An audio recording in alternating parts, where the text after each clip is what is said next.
dienas viesistabā viesojās eksotisko augu asociācijas prezidente, tieši orhideju un bromēliju draugu grupas prezidente Lolita Afanasjeva, kur stāstīja par savām eksotiskajām orhidejām, ko viņa audzē Rīgas dzīvoklī.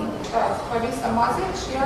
Un redziet, riņķi apkārt, viņam tie visi ir ziediņi, un tur vēl ir pat neuzplaukuši pumpuri, ja?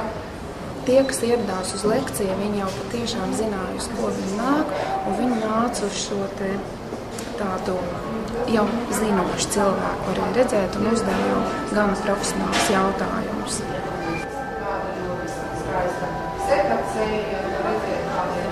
Par šo lekciju un par šīm neparastām orhidejām varēs izlasīt žurnāla janvāra numurā. Tas būs tāds ieskats šajās orhidejās un varētu teikt arī lekcijas izklāsts, jā, kur to, ko nepabūtu pierakstīt, tad varēs izlasīt žurnālā.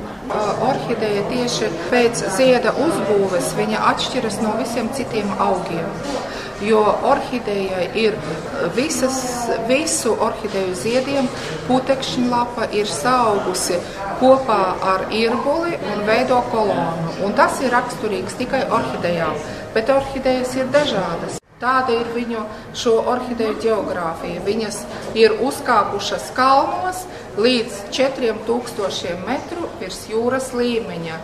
Un tur aug mitros, miglas, tādos mitros, vēsos, miglas mežos. Tā ir tropiska orhideja. Viņa auga Dienvidu Amerikā, Centrāla Amerikā, bet tropos, kur ir samērā vēss. Ja tā ir botāniskā orhideja, botāniskā sugas orhideja, tieši tāda, kā aug dabā, tad, protams, ir jāzina viņas ģeogrāfija.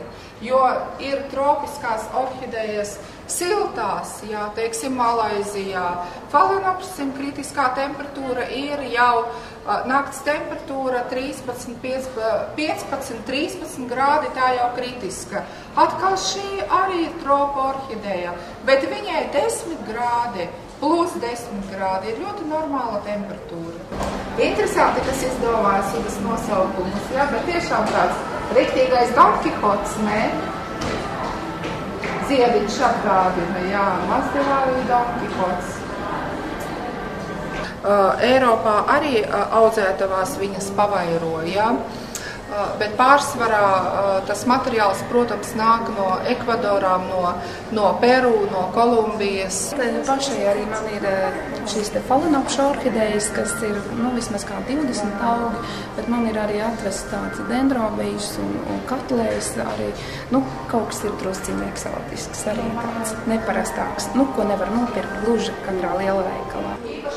Mana meita audzē vairumā, un viņa ļoti skaisti. Visa paloza ir ziemeļu pusē, un ļoti skaisti viņa izskatās. Tā ziedu daudzveidība, krāsu daudzveidība. Manai vecākai ļoti daudz tie ziedi ir. Un uzdāvināja man arī, pareizāk sakot, vīram dzimšanas dienu uzdāvināja. Viņš ļoti skaisti man ziedēja, otrais uzziedēja, bet par cik es jau jautāju, viņš man saslima vasarā. Ja? Centos izārstēt, tagad turpina vedekli, bet tagad man ir otrs zieds vēl arī vārdsdienā dāvināts. Ir tiešām tas ziedas skaistums, varētu teikt, tas skaistākais ir. Ja?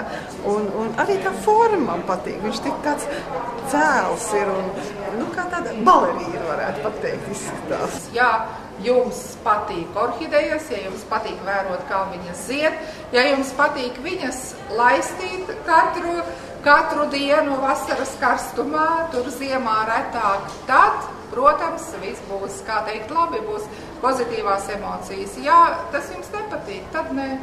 Jo manā ģimenē pārsvarā patīk man, ja es rādu vīra kungam, tad man ir tā jāpienes viņam klāt, jāpieliek bezmaz vainu, jāpievāž pie deguna klāt un jāpalūdz paskaties lūdzu, cik skaisti viņa zied. Orhideja gan varētu teikt, ka ir tāds eksotisks augs.